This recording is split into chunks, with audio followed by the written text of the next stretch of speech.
This may be the first big one of 2014. It all started as a book that has spread well beyond its intended audience thanks to an inspiring young hero.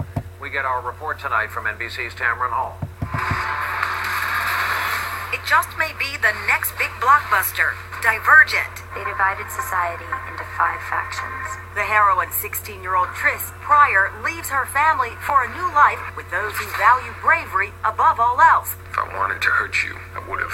The movie is based on best-selling books written for teenagers, but now a favorite of 30-somethings.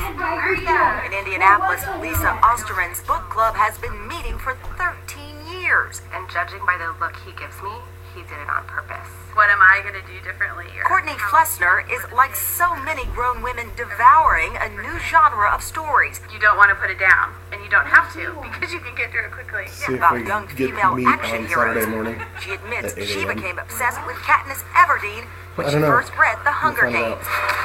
Make sure they remember you. Literally couldn't group stop of thinking about gentlemen. it. Couldn't stop thinking about the characters, the story, what was going to happen next. Women are driving audiences. Marie Claire is featuring Dad, what is Divergent that star called? Shailene Woodley on the cover, saying she speaks to their readers, though they're not teenagers. It's an absolute awakening of women everywhere Dad, who what want is this? to Missed her. take the world What by is storm. this on? A recent study shows that more On the than internet. half of the readers for What do you- young adult what is it novels are called? What over do the you age type of in to get on it? 18. NBC Almost Nightly News, 30% Divergent. between the ages of That's what I 30 told and Steiny 34. to She do. looks over her shoulder, please. Annalisa And Smith she didn't has 2 do it. daughters, too young to read the book now, but she Ooh, hopes look they what will we're someday. I want my kids to be like, if you get knocked down, you get back up. It's grit. That is what is going to make them successful, is grit. And these characters teach them that. And they don't see these books meant for teens as a Vitamin guilty K. pleasure. Guilty is 50 Shades of Grey.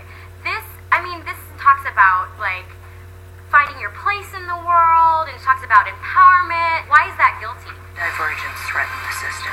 Stories about young women for all women, powering their way to the top of the bestseller list and the box office. Ready? Tamron Hall, NBC News, New York. I'll tell Miss Stein when to skip it because there's all that like knocking people